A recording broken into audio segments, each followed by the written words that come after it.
नमस्कार मंडळी, मी मनीषा स्वाद मराठी चॅनलवर आपल्या सर्वांचं खूप खूप स्वागत करते। आज आपण बनवणार आहोत अंड्यापासून एक युनिक रेसिपी, जी तुम्ही कधी ऐकलीही नसेल आणि कधी खाल्लीही नसेल अशी रेसिपी आहे। आज आपण बनवणार आहोत एग रोल। आता आपण बघूया ह्याच्यासाठी आपल्याला काय काय साहित्य लागणार आहे।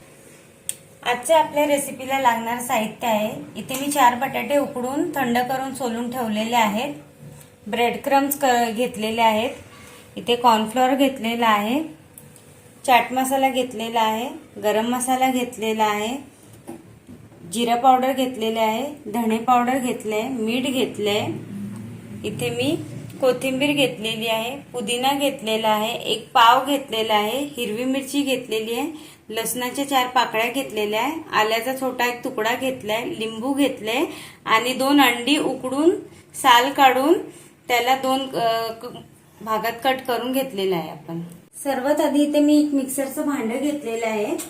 याच्यामध्ये मी त्या हिरव्या मिरच्या मगाशी घेतलेल्या ते टाकते, आलं लसूण टाकते, पुदिना टाकते, पूर्ण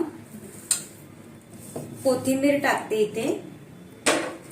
याच्यातच आता आपल्याला थोडंसं मीठ टाकायचं आहे, चटणीला लागेल इतपत। त्यानंतर आपल्याला ह्याच्यामध्ये हा अख्खा लिंबू आहे ना, तो अशा पद्धतीने पिळून टाकायचा आहे, पूर्ण लिंबू। त्याच्यामुळे लिंबू टाकल्यामुळे चटपटीत होती आपली ही चटणी जी आहे ती। पूर्ण लिंबू पिळून टाकायचं याच्यामध्ये। आता याच्यात हे ब्रेड आहे ना एक, तो मी तुकडे करून टाकते। तुम्ही म्हणत असाल आता ह्या चटणीमध्ये ब्रेडचं काय काम आहे, तर चटणी ब्रेड ह्याच्यासाठी टाकतो की ही जी चटणी आहे ही पातळ होणार नाही, ब्रेडमुळे एक थिकनेस येईल चटणीला। चला तर आता मिक्सरचं भांडं आपण लावून घेऊया आणि ह्याला मिक्सरला छानपैकी वाटून घेऊया। तुम्ही पाहू शकता अशा पद्धतीने आपली ही चटणी रेडी झालेली आहे। तुम्ही बघा हिला कशी थिकनेस आहे, अगदी पातळ पाण्यासारखी नाही झाली आहे। आता याला आपण वाटीत काढून घेऊया। ही चटणी आपण आता वाटीत काढून घेऊया। बघा याची थिकनेस अशीच हवी, एकदम पातळ नको होते आपल्याला। कधी तुम्ही सँडविचची जरी चटणी करत असाल तरीही अशा पद्धतीने ब्रेड टाकलात ना चटणीत की ती थिक होते, पातळ राहणार नाही पाण्यासारखी। इथे आपण बटाटे घेतले आहेत, ते मगाशी उकडले, ते हाताच्या साहाय्याने स्मॅश करून घेऊया सर्वात आधी।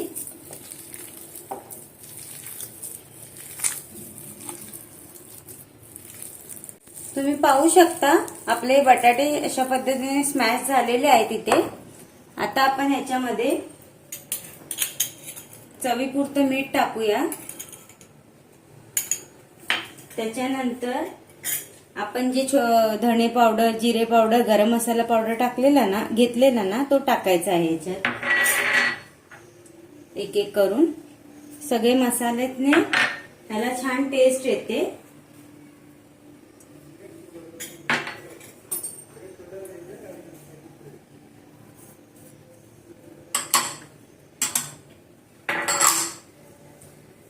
आता आपल्याला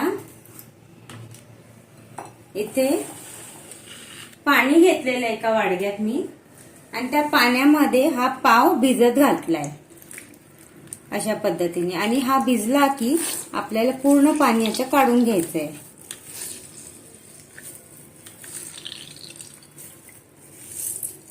तुम्ही पाहू शकता पावातलं सगळं पाणी मी काढून घेतलेलं आहे। आणि आता हा पाव ना आपण हा मगाशी घेतलेलं बटाट्याचं सारण केलंय ना, त्याच्यात हा घालायचा आहे असं करून, आणि सगळं एकजीव करायचं आहे आपल्या हाताच्या साहाय्याने।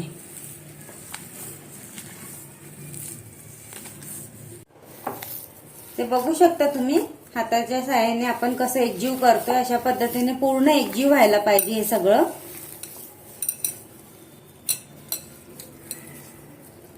कारण ब्रेड, मसाला, बटाटा एकत्र आल्यानंतरच ह्याची टेस्ट वाढणार आहे।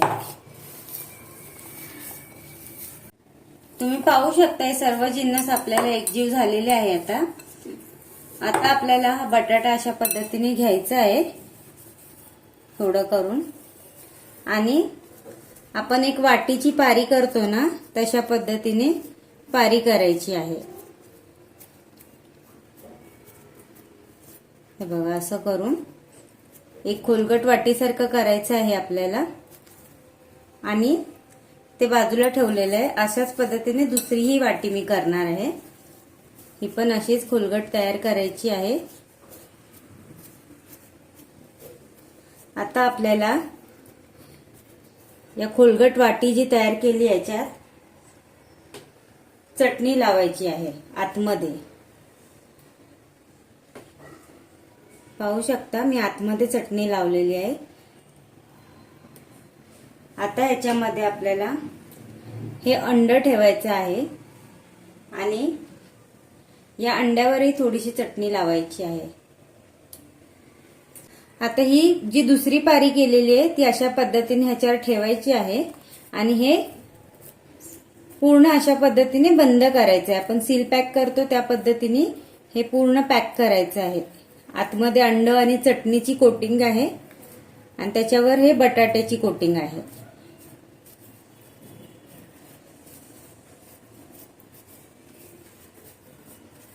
ह्याला अंड्यासारखाच आपल्याला आकार द्यायचा आहे. तुम्ही बघा, असा आकार द्यायचा आहे आपल्याला. अशाच पद्धतीने आता आपण दुसरंही करूया. आता मी दुसरी पद्धत तुम्हाला दाखवते. अशाच पद्धतीने आता हे आपल्याला बटाट्याचं जे सारण आहे हाताने असं गोल करायचं आहे. आता ह्यालाही मगाशी आपण जी वाटी केलेली त्याप्रमाणे वाटी करायची आहे. ही दुसरी पद्धत दाखवते. ही जर तुम्हाला नसेल जमत तर ती इझी पद्धत आहे. म्हणजे 2 पाऱ्या करून एकावर एक ठेवून करू शकता. पण मला ही जास्त इझी वाटते म्हणून मी ही करते. आता ह्याच्यावर आपल्याला ही चटणी लावायची आहे अशा पद्धतीने आणि हे अंड ठेवायचं आहे. या अंड्यावरही थोडीशी चटणी लावायची आहे. यानंतर ही पारी आपल्याला अलगद हाताने बंद करायची आहे अशा पद्धतीवर. तुम्ही बघू शकता मी कशी बंद करते ती. थोडंसं आपल्याला चटणी वगैरे बाहेर येताना वाटले थोडंसं हे आपण पीठ लावू शकतो, त्याला काही हरकत नसते. हे बघा, अशा पद्धतीने आपले रोल कसे तयार झालेले आहे अंड्याच्या आकाराचे. बघा तुम्ही कसे तयार झालेले आहे. आता असंच मी दुसरंही करते. तुम्ही बघू शकता इथे 4ही एगरोल तयार झालेले आहेत आणि म्हणजे 2 अंड्यापासून आपले 4 एगरोल परफेक्ट तयार होतात. इथे आपण एका गॅसवर कढई गरम करायला ठेवलेली आहे. कढई गरम होते तोपर्यंत आपण हे मगाशी कॉर्नफ्लोअर घेतलेलं ना त्याच्यामध्ये थोडं थोडं पाणी टाकून याची एक पेस्ट सारखं करून घ्यायचं आहे पातळ.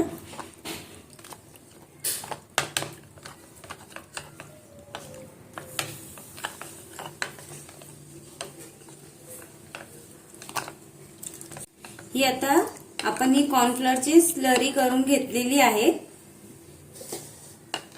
आता हे मगाशी बनवून ठेवलेले हे आपले रोल आहेत ना, हे असे स्लरीमध्ये असे छान पद्धतीने ढवळून घ्यायचे आणि त्याच्यानंतर हे ब्रेड क्रम्सवर असं ठेवून वरून अशा पद्धतीने ब्रेड क्रम्स लावून घ्यायचे.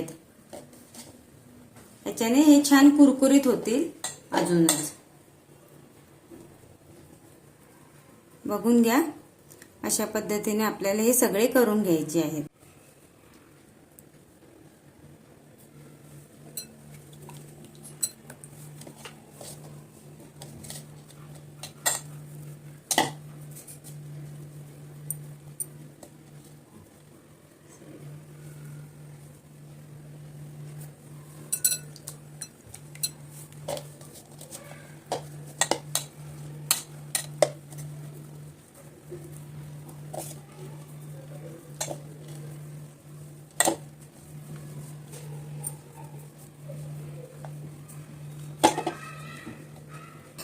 तुम्ही बघू शकता अशा पद्धतीने सगळ्या एग रोलला आपण ब्रेड क्रम्स लावून घेतलेले आहे. आपण आता कढईमध्ये तेल तापत ठेवूया.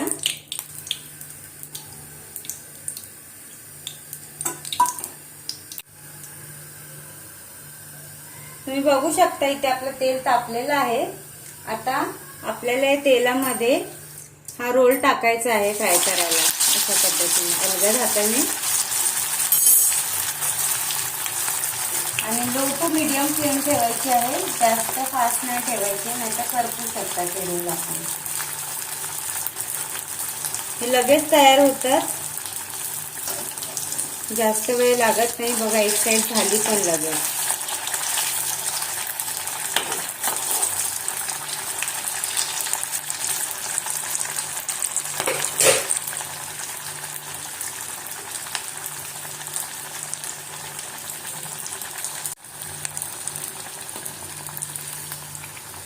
बघा तुम्ही दुसऱ्या साईडनेही झालेत हे छान पद्धतीने.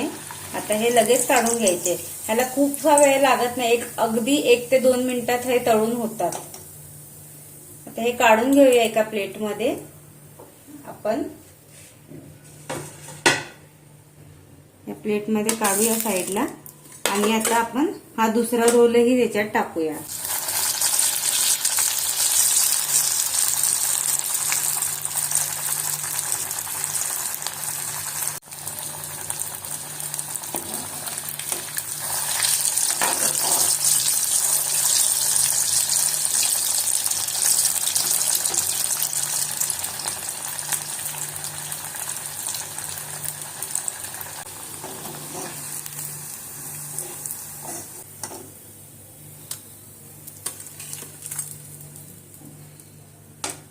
तुम्ही पाहू शकता इथे आपले सगळे रोल बनवून रेडी झालेले आहे आणि ही खूप क्रिस्पी झालेली. बघा तुम्ही आवाज ऐकू शकता याचा,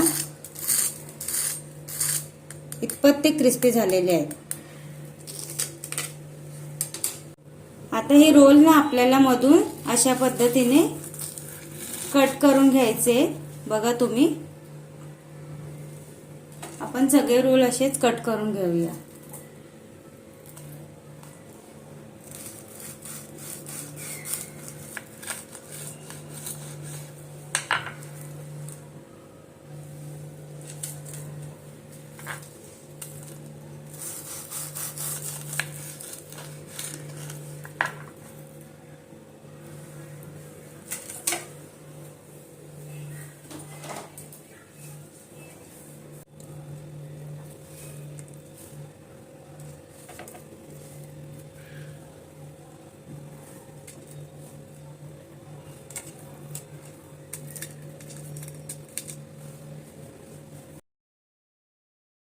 तुम्ही पाहू शकता आपले एग रोल किती छान पद्धतीने तयार झालेले आहेत. हे खूप क्रिस्पी हे आहेत आणि मस्त टेस्टी आहेत. तुम्हाला जर माझी ही आजची रेसिपी आवडली असेल तर तुम्ही तुमच्या घरी नक्की ट्राय करा. मला कमेंट करून कळवा की तुम्हाला ही रेसिपी कशी वाटली. आणि माझ्या चॅनलला लाईक, शेअर, सबस्क्राईब करायला विसरू नका. आणखीन एक गोष्ट म्हणजे माझ्या चॅनलला 100 सबस्क्रायबर कंप्लीट झालेले आहेत, तर त्याबद्दल तुम्हा सर्वांची खूप खूप आभारी आहे मी. आणि युट्यूबचेही खूप आभारी आहे की त्यांनी मला एवढा छान प्लॅटफॉर्म दिला की मी माझं काहीतरी छान करू शकू यासाठी. तर खूप खूप थँक्यू. माझे आता जसे 100 सबस्क्रायबर कंप्लीट झाले आहेत, तसेच काही दिवसात 1K सुद्धा होऊ देत अशी मी आशा धरते. आणि तुमच्या सर्वांचे सपोर्ट मला हवे आहेत, तर सो प्लीज मला असे सपोर्ट करत राहा. चला आता भेटूया पुढच्या रेसिपीत.